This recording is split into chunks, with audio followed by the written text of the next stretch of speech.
Bismillahirrahmanirrahim. Assalamualaikum warahmatullahi wabarakatuh.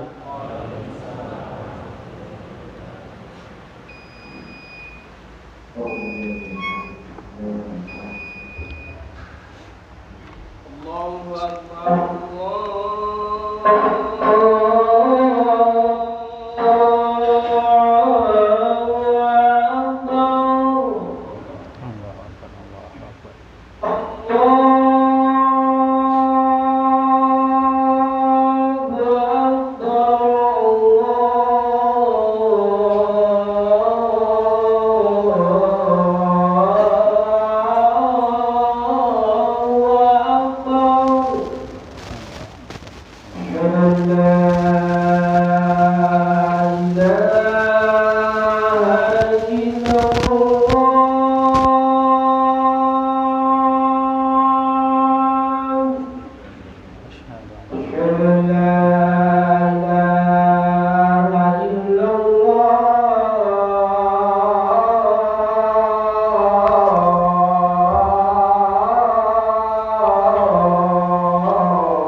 Innal hamdalillah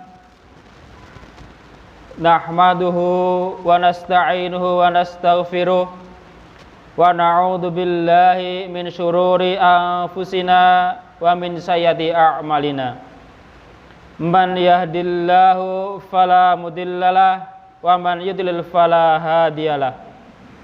Asyhadu an la ilaha illallah wahdahu la syarikalah wa asyhadu anna Muhammadan abduhu wa rasuluh. Qala Allah Ta'ala ya ayyuhalladzina amanu taqullaha haqqa tuqatih wa la tamutunna illa wa antum muslimun. wa'tasimu bihablillahi jami'an wa la tafarraqu. Amma ba'd. Fa inna khairal hadithi kitaballah wa khairul huda huda Muhammadin sallallahu alaihi wasallam wa syarrul umuri muhdatsatuha wa kullu bid'atin dhalalah. Ma'asyiral muslimin rahimani wa rahimakumullah. Bersyukurlah pada Allah Azza wa Jalla karena hari ini kita dapat melangkahkan kaki kita ke rumah Allah dengan penuh ketenangan dan keamanan. Bersyukurlah pada Allah Ta'ala karena saat ini kita bisa duduk bersimpuh di tempat ini. Tidak ada gemburan, misil dan roket yang ditakutkan akan meluluhlantahkan masjid kita ini.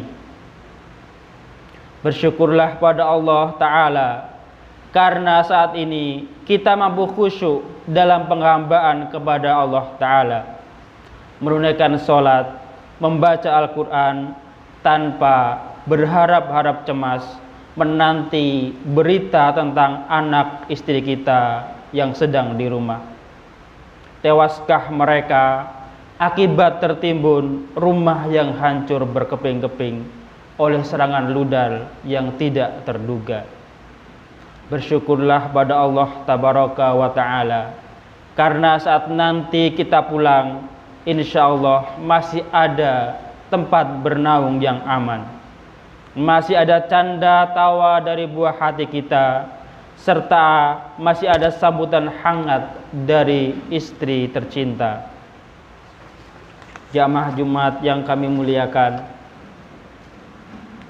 sekarang ini marilah jamaah bayangkan bila kota ini mendadak berubah menjadi sebuah penjara raksasa. Lalu tiba-tiba terdengar suara pesawat-pesawat tempur berputar-putar di atas atap rumah tempat kita tinggal, atau di atap masjid kita ini, atau di atap kantor tempat kita bekerja, atau di sekolahan tempat anak-anak kita mencari ilmu. Lalu tanpa diduga pesawat-pesawat itu melepaskan rudal-rudalnya tepat menghujam ke arah kita, ke arah anak-anak kita. Dan tiba-tiba saja kita hanya mendengar berita anak dan istri kita terluka atau bahkan meninggal akibat gempuran rudal-rudal itu. Bayangkanlah jamaah sekalian, jika nanti saat kita pulang, kita hanya menemukan rumah kita telah berubah menjadi onggokan puing-puing yang tak berguna. Bayangkanlah bila di antara puing-puing itu ada ayah atau bunda kita, ada istri kita tercinta, atau bahkan ada anak-anak kita yang bersimbah darah, tubuhnya remuk, hancur, dan tidak bernafas lagi. Bayangkanlah jika malam nanti kita hidup dalam gelap gulita, tak ada tempat bernaung, tak ada makanan, tak ada minuman, tak ada pakaian hangat untuk mengusir rasa dingin ini, dan tak ada keluarga tempat berbagi duka. Lalu bayangkanlah bila semua itu kita lalui dan pesawat-pesawat tempur jahat tak kunjung menghentikan gemburannya. Bahkan tidak hanya sampai di situ, mereka justru diperkuat dengan tank-tank darat dan pasukannya untuk menghancurkan, untuk membombardir, untuk membinasakan kita semua. Kira-kira seperti apakah perasaan kita jika kita mengalami semua penderitaan serta kebiadaban itu? Jamaah Jumat yang kami muliakan,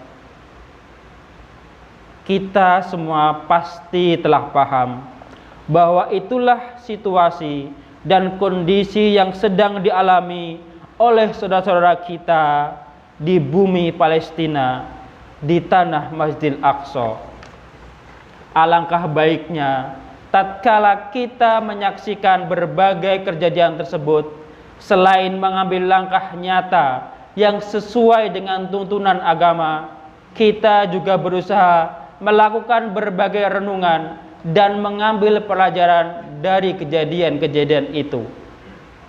Renungan yang pertama, permusuhan orang-orang Yahudi, orang-orang Zionis terhadap kaum muslimin adalah nyata. Allah Ta'ala telah mengingatkan kita semua dalam firman-Nya, walang tardo angkal yahudu walan nasara hatta tattabi'a millatahum. Orang-orang Yahudi dan orang-orang Nasrani tidak akan pernah rela kepadamu sebelum engkau mengikuti agama mereka. Quran surat Al-Baqarah ayat 120. Wahyu di atas diperkuat dengan bukti sejarah hitam perilaku orang-orang Yahudi, bukan hanya di tanah Palestina, tetapi dimanapun mereka berada. Ketika mereka berkuasa, mereka pasti berbuat kerusakan. Dari sinilah kita mengetahui betapa berbahayanya propaganda ideologi pluralisme, ideologi persamaan antar agama yang diusung oleh sebagian kalangan. Ideologi ini pada hakikatnya ingin meruntuhkan, menghancurkan salah satu prinsip agama kita, yaitu prinsip al-wala wal bara, cinta dan benci karena Allah Ta'ala. Dan juga akan memunculkan keraguan akan kebenaran mutlak dari agama yang kita anut, yakni agama Islam. Amat sangat disayangkan, ternyata tidak sedikit di antara kaum muslimin yang termakan pemikiran menyimpang tersebut. Padahal dalil-dalil syar'i maupun fakta sejarah begitu gamblang membantah ideologi tersebut. Renungan yang kedua, jangan omong doang. Menyuarakan kebencian terhadap Zionis Yahudi akan mandul, tidak akan berguna jika tidak diiringi dengan langkah nyata dalam kehidupan kita sehari-hari. Bila kita cermati berita tentang ungkapan protes banyak kaum muslimin terhadap kejahatan Zionis Yahudi, lalu kita bandingkan dengan realita kehidupan mereka sehari-hari, niscaya masih akan kita temukan kontradiksi di antara keduanya. Masih banyak di antara mereka berteriak-teriak sekeras-kerasnya mengutuk perilaku orang-orang Yahudi. Namun anehnya mereka masih mengidolakan tokoh-tokoh Yahudi. Ada yang beraksi melaknat kebrutalan kaum Yahudi, namun ternyata dia masih mengembari produk-produk Yahudi atau produk-produk yang berafiliasi kepada Yahudi. Tentunya fenomena di atas amatlah memprihatinkan kita semua. Mengapa sangat kontradiksi antara ucapan dengan perbuatan mereka? Seharusnya yang menjadi idola mereka adalah tokoh-tokoh Islam, dimulai dari Nabi Muhammad, sahabatnya, hingga para ulama. Dan kegemaran mereka adalah mengkonsumsi makanan-makanan yang baik, yang dibikin, yang diproduksi oleh umat Islam, bukan bikinan mereka. Pada suatu hari Imam Ahmad radhimahullah pernah ditanya, bolehkah berjual beli dengan musuh? Imam Ahmad menjawab, jangan membeli dari pihak musuh yang memerangi kaum muslimin. Maka sudah seyogyanya kaum muslimin mulai mengurangi ketergantungan terhadap produk-produk kaum Zionis, apalagi perusahaan-perusahaan yang secara terang-terangan membantu Yahudi sang penjajah. Alhamdulillah beberapa waktu lalu kita telah diramaikan dengan statement boykot produk-produk Yahudi. Jangan pernah statement itu kita berhenti. Mari kita lanjutkan hingga Palestina merdeka. Renungan yang ketiga, musibah yang menimpa tanah Palestina ini adalah dari perbuatan kaum muslimin sendiri. Banyak dalil syar'i yang menegaskan hal itu, di antara firman Allah Ta'ala, ma asaba min hasanatin faminallah wa ma asaba min sayyatin famin nafsik. Kebajikan apapun yang kamu peroleh adalah dari si Allah Ta'ala, dan keburukan apapun yang menimpamu itu adalah dari kesalahanmu sendiri.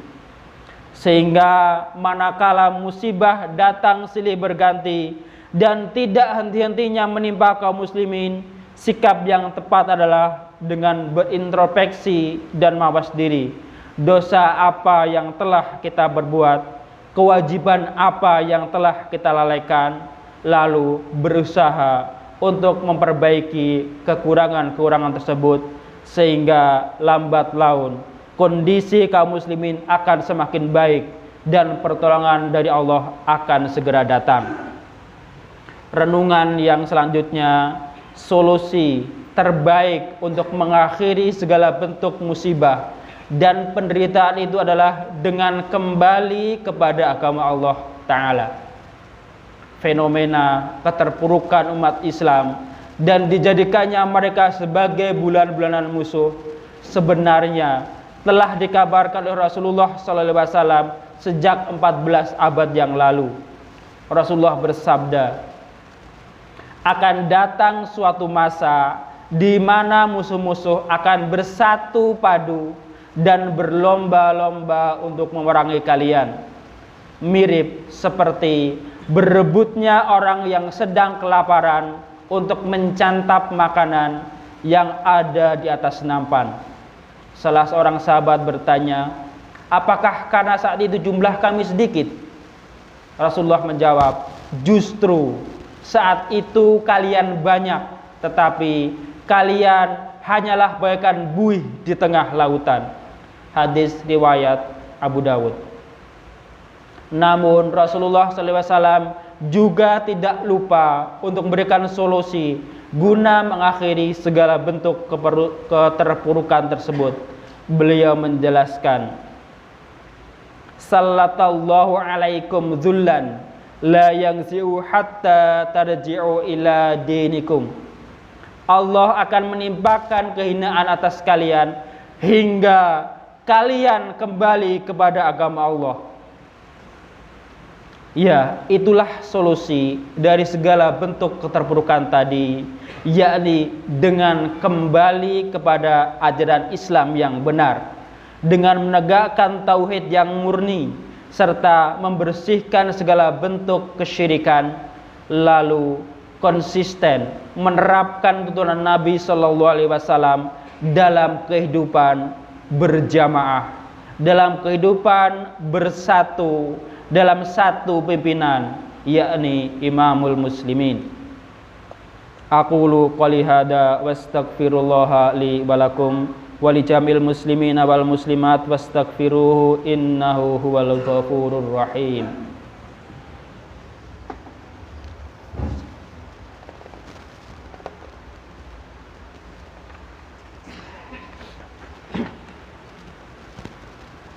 Alhamdulillahi hamdan katsiran tayyiban mubarakan fih kama yuhibbu rabbuna wa yarda. Asyhadu an la ilaha illallah wahdahu la syarikalah wa asyhadu anna Muhammadan abduhu wa rasuluh. Amma ba'd. Jamaah Jumat rahimakumullah, renungan yang kelima, kita wajib membantu saudara kita muslimin di Palestina sesuai dengan kemampuan masing-masing. Allah Ta'ala berfirman, wa in tansarukum fid dini fa'alaikumun nasr. Jika mereka meminta pertolongan kepadamu dalam urusan pembelaan agama, maka wajib bagi kalian untuk memberikan pertolongan. Al-Quran Surat Al-Anfal ayat 72. Setiap kita hendaknya membantu sesuai dengan kemampuan dan kapasitasnya masing-masing. Para penguasa, para diplomat berusaha memberikan tekanan kepada negara atau kepada Yahudi agar lantang menyerukan pembelaan terhadap Palestina di forum-forum internasional. Bahkan kalau perlu mereka mengirim bantuan tentara untuk mengusir penjajah Zionis Yahudi. Orang-orang yang dikaruniai kelapan rezeki berusahalah mengerahkan bantuan finansial untuk saudara-saudara kita di tanah Palestina. Sungguh saudara kita di sana, terutama warga Gaza, sangatlah menderita akibat blokade dari orang-orang Yahudi sejak puluhan tahun yang lalu. Mulai dari krisis makanan, listrik, obat-obatan, bisa jadi Rp1 yang kita infakkan untuk mereka kelak akan berubah menjadi perisai yang melindungi tubuh kita dari siksa api neraka. Adapun bagi mereka yang tidak memiliki kemampuan kecuali hanyalah doa, maka janganlah pelit untuk mendoakan saudara kita. Jangan pernah menganggap remeh tentang doa. Betapa banyak pasukan raksasa yang hancur berkeping-keping berkat rintihan doa seorang hamba yang taat beribadah kepada Allah Ta'ala di sepertiga malam terakhir. Allah Maha Kuasa untuk menolak setiap bahaya yang mengancam masjidnya serta hamba-hambanya. Allah Maha Kuasa untuk menghancurkan Yahudi Zionis sebelum mereka menghancurkan Masjid Aqsa, menghancurkan Al-Quds dan tanah Palestina. Hada wa sallu wa sallimu rahimakumullah ala sadiqul amin kama amrukum bidzalika maulakum rabbul alamin. Faqala subhana innallaha wa malaikatahu yusalluna 'alan nabi ya ayyuhalladzina amanu sallu 'alaihi wa sallimu taslima. Allahumma salli ala Muhammad wa ala ali Muhammad kama sallaita ala Ibrahim wa ala ali Ibrahim innaka Hamidum Majid. Wa barik ala Muhammad wa ala ali Muhammad kama barakta ala Ibrahim wa ala ali Ibrahim innaka Hamidum Majid. Allahumma najjil ikhwanana al-mu'minina wal mustad'afina fi Filistin wa fi kulli makan. Allahumma ansur ikhwanal mujahidina fi sabilika ala ahdaihim. Allahumma shdud wattadaka alal yahud al-ghasibin al-zalimin wa man syaya'ahum wa a'anahum ya aziz ya jabbar. Allahumma ij'alha alaihim sinina kasinini Yusuf. Allahumma izzal islam wal muslimin wa wahid Allahumma sufufahum wa atmi kalimatahum alal haqq wa waksir syaukatal zalimin waktubil salama wal amna li ibadikal ajma'in. Allahumma rabbana khfid awta'ana wa izza imamana wa ayyadhu bil haqqi wa ayyad bihil haqqa ya rabbal alamin. Allahumma ahyil muslimina wa imamahum bi jama'atil muslimin ay hisbillah hayatan kamilatan thayyibah warzuqhum quwwatan ghalibatan ala kulli batilin wa dhalimin wa su'in wa fahishin wa munkar. Rabbana atina fid dunya hasanah wa fil akhirati hasanah wa qina adzabannar. Wa sallallahu ala nabiyyina Muhammad wa ala alihi wa sahbihi man tabi'ahum bi ihsan ila yaumiddin. Wa akhiru da'wana alhamdulillahi rabbil alamin. Aqimis shalah.